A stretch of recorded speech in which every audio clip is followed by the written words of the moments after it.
Hello, and welcome to our first history moment of 2025 here on Keep the Flame Alive, the podcast for fans of the Olympics and Paralympics. If you love the games, we are the show for you. This, on our special History Moment show, which comes out once a month, we share stories from one specific games all year long to remember the legacy of games we have loved, or maybe not loved in the past. But this is the games we loved. We're doing Sydney 2000 this year. Very exciting. I'm your host, Jill Jaracz, joined as always by my lovely co-host, Alison Brown. Alison, hello. Good. How are you? G'day. Good day, mate. I promise that will be the last time I say that all year. I don't promise because I don't know what comes out of my mouth most days. Well, this is fun because last year we did Chamonix. Obviously, none of us remember Chamonix. We certainly remember Sydney. A lot of our listeners remember Sydney. But what I think is funny is the listeners that don't remember Sydney. And this is all going to be brand new to them. If it is brand new to you, listeners, I want to know. Please drop us a line. It's no shame, but we want to know as you listen to these stories what you think. Really, because I'm very curious to know what people remember versus what we're researching and maybe forgot or didn't know in the first place, or reliving the stories that we've loved too. Because man, these were games. These were really good games. These were so good, and I'm having so much fun rewatching things. And, you think 25 years ago, that's more than less than half my life ago. And yet how much has changed and how much has stayed the same, and stories that keep coming back up, and how certain things about the Olympics and Paralympics never change. Right.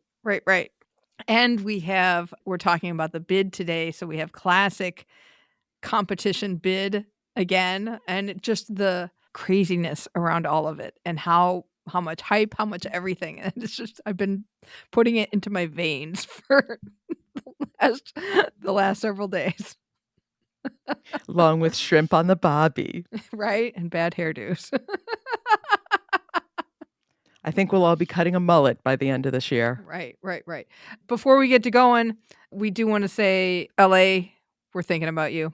LA is having a horrible time right now with fires in the area. I do know that listener Pam, who is one of the Olympian members, she's doing okay right now. Everything is safe. But I believe another Olympian member lost everything. Shuklastani David Davis also doing okay. And we do know there's been a lot of speculation in the news about 2028 and LA. We know nothing. Nothing is fact. Nothing is in stone. So we're not going to sit here and start speculating on what may or may not happen with what happens in 28. Let's just keep people alive right now. Yes.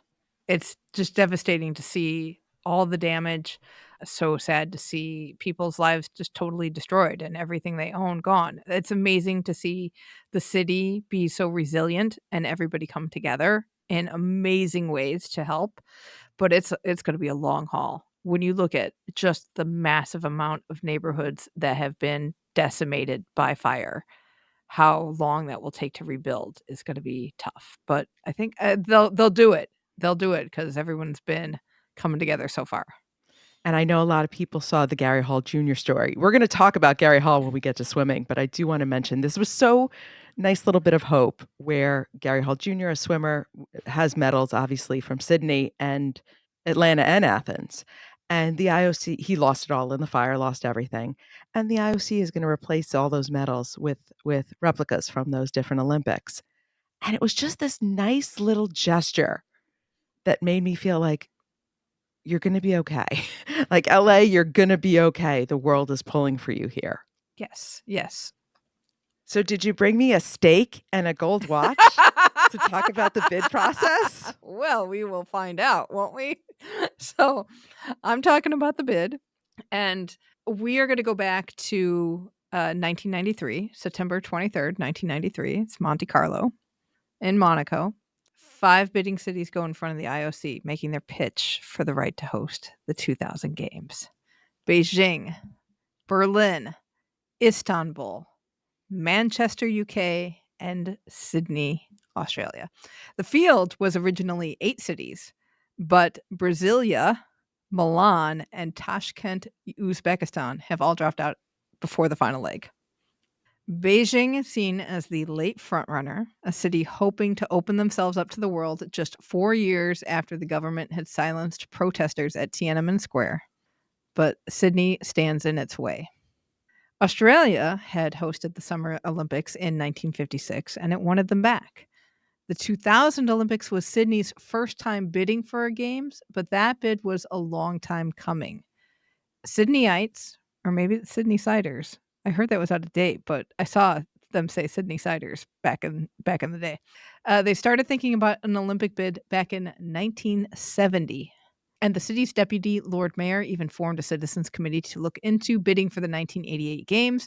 But then the economic disaster that was Montreal 1976 dissuaded them, and those games ended up going to Seoul, which we talked about a couple years ago. Meanwhile, Australia, the country, did start bidding for the games, but both Brisbane and Melbourne beat out Sydney for the right to be a prospective bid city. Sydney did get the call for 2000, and the city was ready with a plan. Their bid started in earnest in late 1990 when Minister for Transport Bruce Baird and Premier Nick Greiner formed a special committee to bid. Greiner flew to Europe to gauge the interest of the IOC delegates, then wrote to the Australian Olympic Committee to get their blessing. AOC President John Coates, Yay! who is also from Sydney, said Sydney's going to have to build an aquatic center and they're going to have to build a stadium. Done and done. Baird also traveled around the country to get buy-in from the federal government, the opposition, and Indigenous leaders. He also met with executives to make sure the media did not kill the bid. In May 1992, less than a year and a half before the IOC's decision, Australian Prime Minister Paul Keating committed $5 million Australian dollars to the bid process. It's a lot of money. And when you think about Project 2020 plus 5 or whatever project it was that T-Bach wanted to streamline how much people paid on the bid, that's $5 million for the bid process. The finance minister, however, was not thrilled about the economics and spending going on. Luckily, the bid committee had John Coates in their corner. John Coates was not yet a member of the IOC. That would come in 2001. Much like, newsflash, Tony Estanguet is going to be a member of the IOC. So you see this a lot. However, John Coates was the president of the Australian Olympic Committee and a council member of the World Rowing Federation at the time. The Sydney Morning Herald quotes Baird as saying, he was simply brilliant.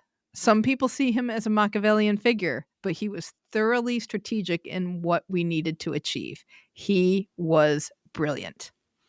But even though Sydney had John Coates on its side, it would be a battle to win the right to host. Crowded field.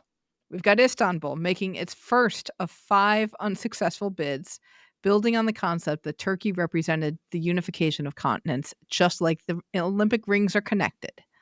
It hoped that by hosting the games, it could solve some infrastructure problems in the city, get people involved with sport, and restore the city's place in the global landscape.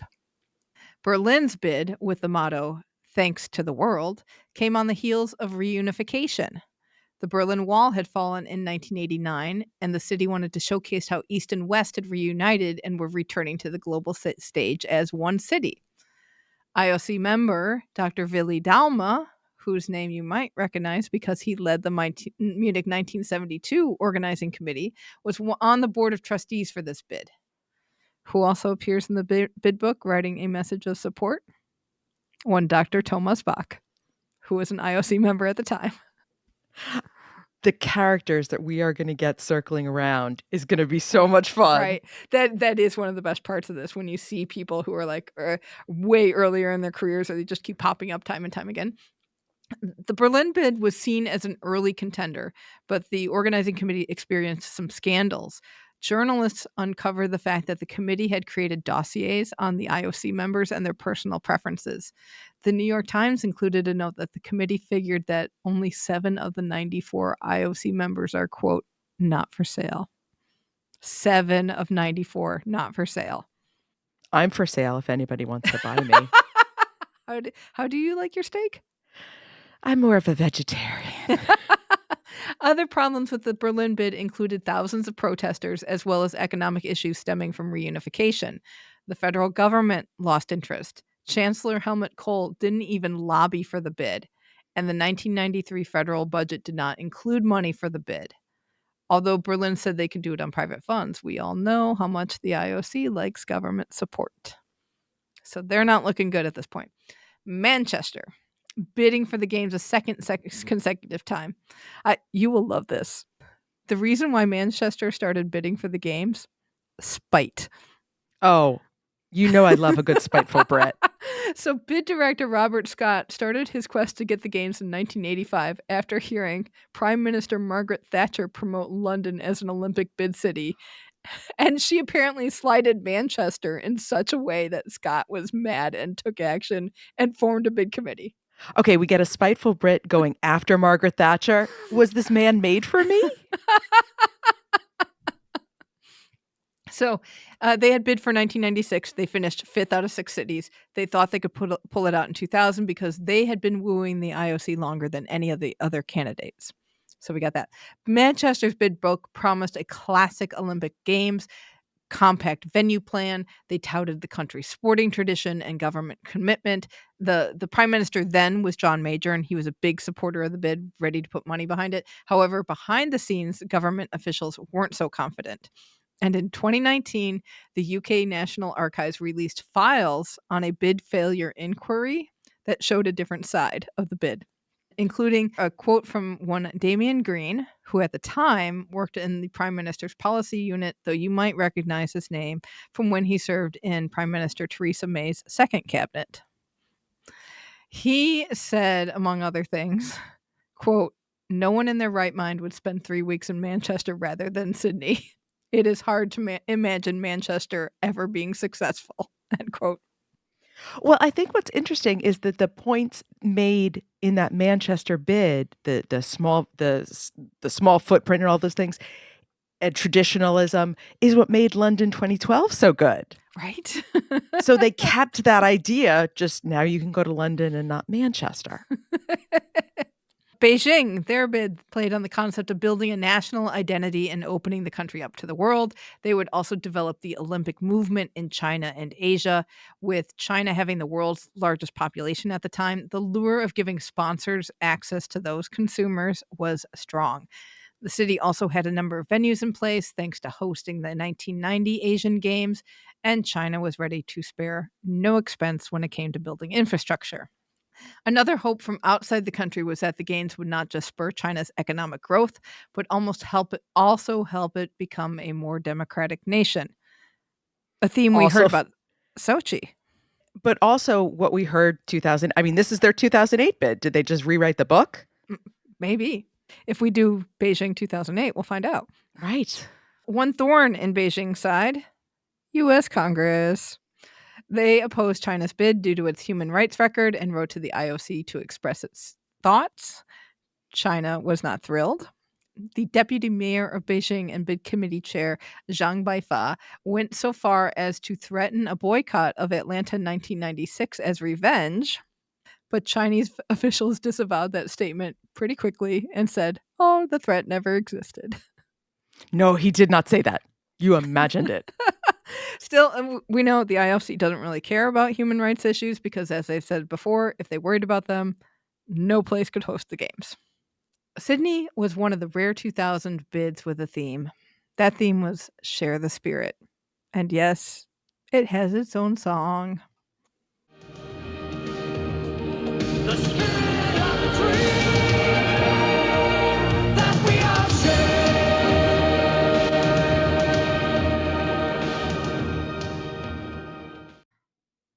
I like to imagine John Coates singing backup on that. We'll have the entire song in the show notes if you want to live and share that spirit with us. But I feel the spirit that you have shared.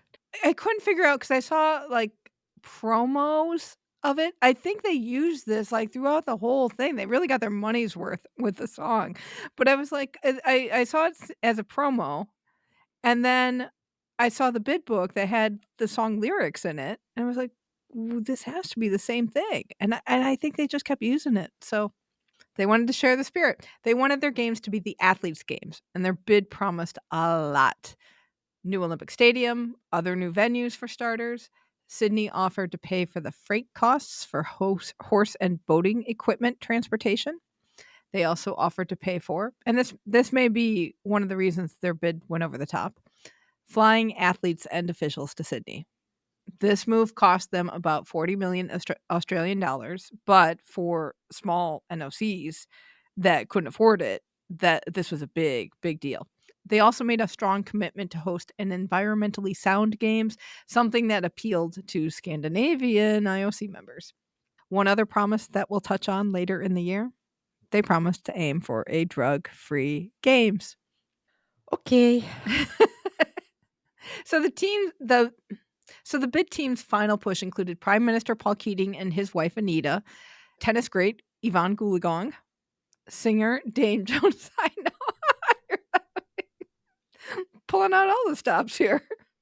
Singer Dame Joan Sutherland, New South Wales government leaders, and 11-year-old Tanya Blenko, a schoolgirl from Bangor who served as the clincher for the final presentation. According to the Sydney Morning Herald, Anita Keating spoke 5 languages fluently, which helped earn European votes. However, Tanya stole the show, saying that Sydney was, quote, a friendly city where it doesn't matter where you come from. We're all Australians together. We eat together, learn together, and play together. That's what the Olympics really means to me. Please, sir, could I have some Olympics? So the winner needed a majority of votes, which meant 4 rounds of voting. The loser gets dropped out every round. Istanbul went first, getting just 7 votes. Berlin followed, unable to get more than 9 votes. Sorry, T-Bach. Manchester was next. They had 11 votes in the first round, 13 in the second, but went back down to 11 in the third as votes went to the 2 forerunners. By this point, Beijing was also looking like it would be the clear winner. It had led every round of voting so far. First round, it was Beijing 32, Sydney 30. In the second round, Beijing jumped to a 37-32 lead. In the third round, it was 40-37 Beijing, but they still hadn't been able to get the majority. For the Sydney bid leaders, the wait was excruciating. They wanted a sign, and they got one. Sydney Morning Herald journalist Helen Pitt noted that the Sydney bid had become close with the Venezuelan IOC member Flor Isava Fonseca, and they arranged for her to give them a secret sign. Isava Fonseca would wear a green scarf from left to right across her shoulder if Sydney survived to the last round. She did. And one of the Sydney lobbyists saw it ahead of IOC President Juan Antonio Samaranch's announcement. Before he read the winning name, he thanked all the candidate cities. When people in Beijing who were watching the live broadcast, when they heard their city's name, they just got so excited. They thought they won. They started celebrating. They started celebrating too soon. Samaranch reached into his suit coat pocket, pulled out an envelope, opened it, and said, "And the winner is Sydney, Australia." By a 2-vote margin, Sydney surprised everyone, beating Beijing 45-43. This victory gave them the rights to host the Olympics and also the Paralympics. Sydney's bid came down to the strength of its technical aspects, including Australia's sporting tradition, the country's past hosting of the games, its commitment to the environment, and modern sports facilities. As Italian IOC member Primo Nebbiolo told the New York Times, quote, "The members preferred Sydney because it was a candidate which presented no problems. It was easier for them to make this decision than to face the prospects of dealing with a big country like China, its population, its problems," end quote. But wait, the story does not end there. We're in prime scandal time. And there was one with the Sydney bin as well. In January 1999, a few months before the games, in the middle of the Salt Lake City bribery scandal, John Coates admitted to offering $35,000 each to 2 African IOC members the night before Sydney won the contest, which, remember, they won by 2 votes. Did John Coates go rogue? I don't know if he went rogue, but he's like, no. This was not an out-and-out bribe. The money was to go to the National Olympic Committees, not the IOC members. That would be a bribe, but this is going to the Olympic committees to help build up sports in their respective countries, those being Kenya and Uganda. And Coach told the Sydney Morning Herald, quote, "I thought it was necessary for us to show our commitment to those NOCs with a view to winning those votes. My view was it might encourage them to consider their votes for Sydney." While Australian IOC Executive Board member Kevin Gosper defended these tactics and said Sydney won on merit, other bid cities were not pleased, especially Manchester. If you shock, Manchester's angry. Grant Stringer of the Manchester Olympics Committee demanded that the IOC strip Sydney of the games and refund the money to spent on bids to prospective host cities. So there you have it. Little tarnish on that bid. Would Sydney be able to polish that off and produce a scandal-free games? We will find out over the coming months, starting with your first story, Alison. So I talk about the opening ceremony, and they may not have polished off the scandal. I think they burned it off. And I will explain. So on Friday, September 15th, 2000, 110,000 spectators in the stadium, 3.7 billion television viewers in 220 countries around the world watched 12,600 performers in a show created by artistic director David Atkins that cost a reported 1 million Australian dollars.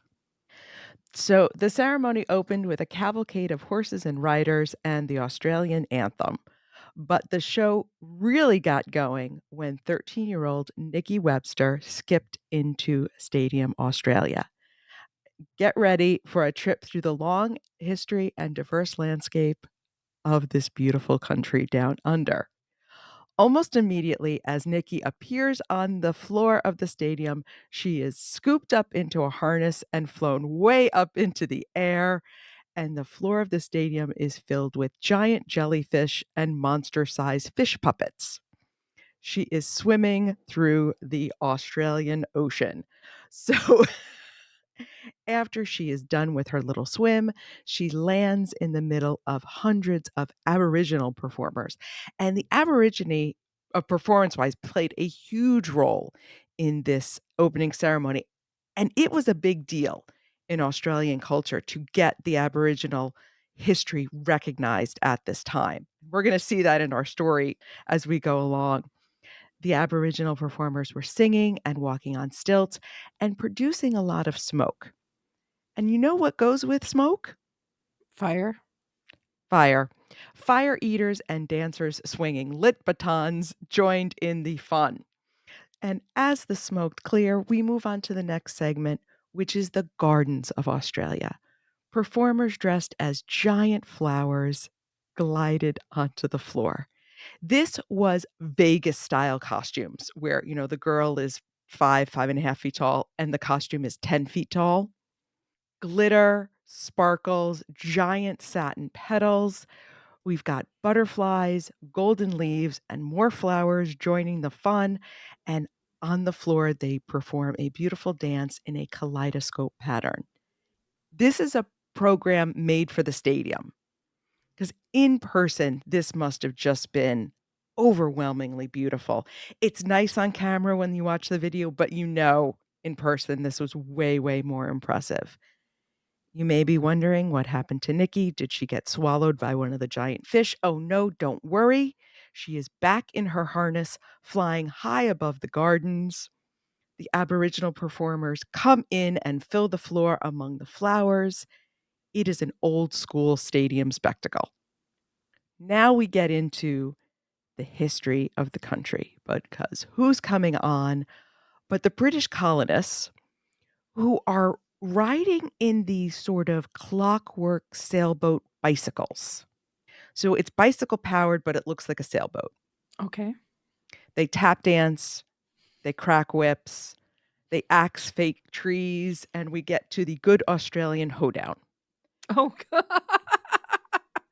There was so much tap dancing in this program. I was thrilled. I almost put on my tap shoes and joined them. I can do a little time step. I'm right here. So then the dancers, you know how they like to move items around and kind of use it for multiple things? So the ships get taken apart. You've got some corrugated cardboard and metal, and now they start building a town, Oh, right, right. including a giant clockwork windmill. And now we're sort of out in the outback of Australia. We've got cattle dogs that come on the scene, which of you know is my favorite part. Real cattle dogs just running across the stadium. There's bleating of sheep, but there are no sheep. So I think that's just piped in. You have a whole bunch of shipping containers on the floor as if things are being shipped into the outback. Well, guess what emerges from our shipping containers?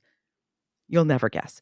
Suburban dads dressed in Hawaiian shirts with pretend lawnmowers because now we're in the suburbs of I remember Australia. mention of I think in research more so than actual memory, the lawnmower brigade and how funny it was. And they do a little dance number with their little pretend lawnmowers. I did not understand what was happening. I didn't care because here's Nikki Webster. She's back feeding an apple to an imaginary horse because she's out in the field. I don't know. There she is. We're good. Now comes the parade of colorful floats with outrageously dressed dancers. It's like Carnival, and it's the colors of the Olympic rings. There's a float for each color.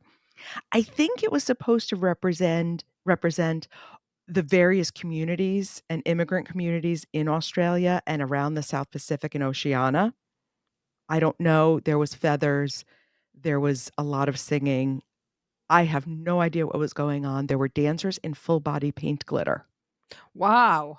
Wow. And the hard thing is when we watch these online, they don't necessarily have commentary at all. It's There's just no commentary, but you got to see a good Polynesian Australia covered in blue body glitter. ooh. Don't miss it. And here's Nikki to sing the inspirational song Under the Southern Skies. I do not have a clip because I don't think we can actually play this song because this was a pop song that was on the radio. I'm sure it's under copyright. But I will tell you, I will read to you part of the lyrics. This is the refrain. Under the southern skies, together in this land, every voice in celebration, a family hand in hand. Under the southern skies, as one we rise, and turn our eyes to see all the wonder of the future in a world of harmony. More tap dancing, more people riding on what look like giant Roombas, more tap dancing, kind of morphing into early day hip hop, more tap dancing, all culminating with Nikki walking on the field hand in hand with one of the original Aboriginal performers. Catch your breath, but only for a moment because here comes the Sydney 2000 marching band. Ooh. And they play a medley of songs, including the theme from Chariots of Fire. And the band continued to play for the entire Parade of Nations, which included 192 teams. And now you cannot have an Australian event without Olivia Newton John. She comes on to sing with John Farnham, the official theme of the 2000 Olympics, which was Dare to Dream. We know exactly what this song looked and sounded like. So now we get into boring speech, boring speech. When Antonio Samaranch attempted to say good day, Australia, Governor General of Australia, Sir William Dean, declared the games open. You've got more inspirational music. You have a children's choir. You have an inspirational film montage. Okay, now here comes the flame. The This was a flame good one. Oh my has gosh, this is finally one right up arrived. there. This was fantastic. So all the final torch bearers that came into the stadium were female Australian Olympians. It started with four-time gold medalist Betty Cuthbert and swimming legend Dawn Fraser. So they go in order historically down the line. Comes to the final torchbearer, Kathy Freeman. We're going to do a whole show on Kathy Freeman. So hold that thought. She is really important. But I will say for now, you can't underestimate what a moment this was to have Kathy Freeman holding that torch. Unfortunately for Freeman, what we remember of this moment is, shall we say, a technical glitch. So the cauldron is in a circle of water. So she's standing in in a pool of water. She lights the flame. The flame emerges out of the water above her head and around her, and then it just stops. The hydraulic arm was supposed to take the circle of fire up the ramp to the top of the stadium. It got it above Kathy Freeman's head, and water is running off this cauldron onto poor Kathy Freeman. We may lose the potential Olympic running champion because she's going to drown in this waterfall. Or catch cold because we are getting into spring here. She was absolutely soaked, and the disc just stood there. The choir keeps singing, the orchestra keeps playing, and for 3 minutes and 51 seconds, the cauldron does not move. And John Coates later told the press that at the moment he was thinking, just leave it, let them think that was supposed to happen, we'll fix it tomorrow.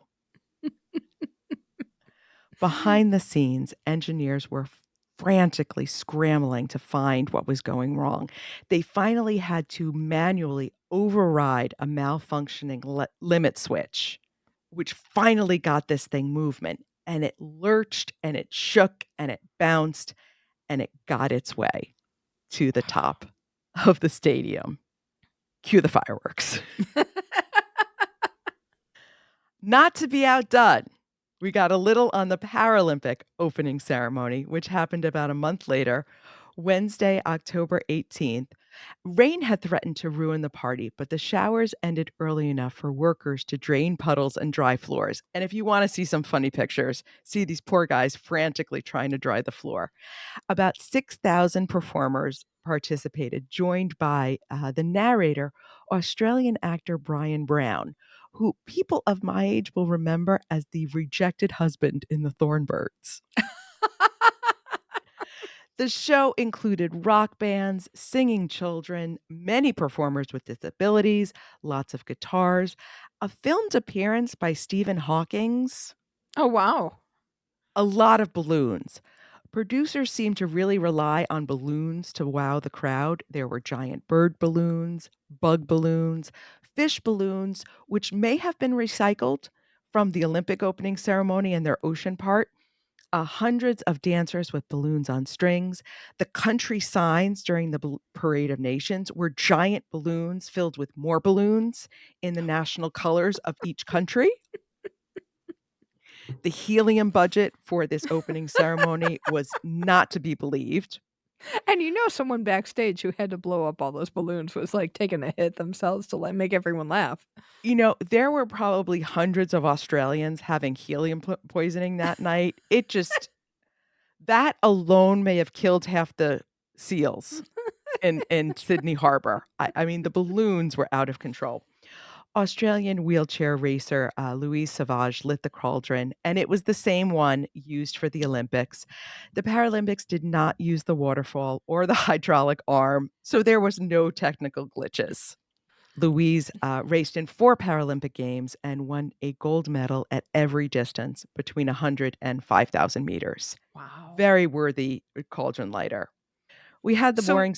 wait, I have a question. Was the cauldron, if it didn't go up the ramp, was it already up there or did it stay down? Here's the problem with this issue. There is not a full video of the Ugh. Paralympic ceremony. So I think it stayed down, and then they did a visual sort of as if the flame were ricocheting around and then went up. Oh, okay. That's pretty So cool. it was more symbolic Okay. than movement, but nobody got stuck going up the ramp. You've got all your oaths, you've got your speeches, you have your more inspirational music, but we are going to close out the show with the absolute highlight, Australian pop star Kylie Minogue. Yes. Yes. She does a 3-song set. She starts wearing her brown trench coat and a very quiet version of Waltzing Matilda. And if you don't know who Kylie Minogue is, what is wrong with you? You have to see this. She is fantastic. And when she's singing Waltzing Matilda, because we remember her as kind of a bubblegum pop star, Mhm. but man, does that woman know how to sing. Gorgeous. But she does not rely on her pipes alone. The trench coat is ripped off. to reveal a golden jumpsuit. She is joined by dozens of dancers on stage in a full-blown presentation of Kool and the Gang Celebration. This It is was gonna be like good. every wedding from the 1990s. It was fantastic. She closed out with her hit of the time, Spinning Around, which was like number 1 in Australia, but was unfamiliar to me, to be followed with the typical fireworks. Let the competition begin. Oh, excellent, excellent. We've got a lot of sources from here. In my story, I got my information from the Australian Olympic Committee, the BBC, candidature files from all the cities, the ones who made the last bids, gamesbids.com, The Guardian, the IOC, the International Society of Olympic Historians Journal, the International Herald Tribune, New York Times, the Sydney Morning Herald, Washington Post, and some YouTube videos, specifically Tanya Blenko on YouTube. And we will have links to the YouTube videos of Oh, these opening definitely. ceremonies. Definitely. They are fantastic. And my additional sources are Olympics.com, ABC News, The Daily Telegraph, IMDb, Paralympics.org, and ESPN. Excellent. Well, this is starting off with a bang already. And seriously, I remember how much of a big deal the Aboriginal situation was because, as white people are wont to do, go in and ruin the existing population, for lack of a better word. We saw it in Vancouver. We've seen it in some other countries. The United States, Canada, Australia all have this similar history that we all have to tackle. And it seems like the Olympics becomes a focal point in the 90s and early aughts and into the 2010s to tackle this really difficult part of colonial history. Hmm. So we'll see if that touches on different themes throughout the History Moment shows this year. But that is one really important thing that I want to make sure we remember is just how much reconciliation and acknowledgement played a part in these games. All right. Well, that does it for this episode of the show. We will be back next week. We're going to get into some winter sports because Milan is on the brain. And one of the things, this was really exciting. We talked with the head of USA Ski Mountaineering, Sarah Kuckler, and she tells us all about the sport and how it works, answers a ton of questions we have, gets us really excited to watch the sport. It's gonna be cool. I think it's gonna I'm be a cool one to ready. watch. So come and join us next week with that, and please keep in touch. Oh, and please let us know what you remember from Sydney. And we do love hearing from you. You can chat with us and other listeners on our Facebook group, Keep the Flame Alive Podcasts. Email us at flamealivepod@gmail.com. The voicemail and text line is always open at 208-352-6348. That's 208-FLAME-IT. That's 208-FLAME-IT. If you need more Olympics and Paralympics in your life, and who doesn't, sign up for our newsletter at flamealivepod.com. We'll have a link to that in the show notes. Or we're on Substack now. So if you're on Substack already, look for us there and just add us to your Substack reading list. So that does it for this time. Thank you so much for listening. And until next time, keep the flame alive.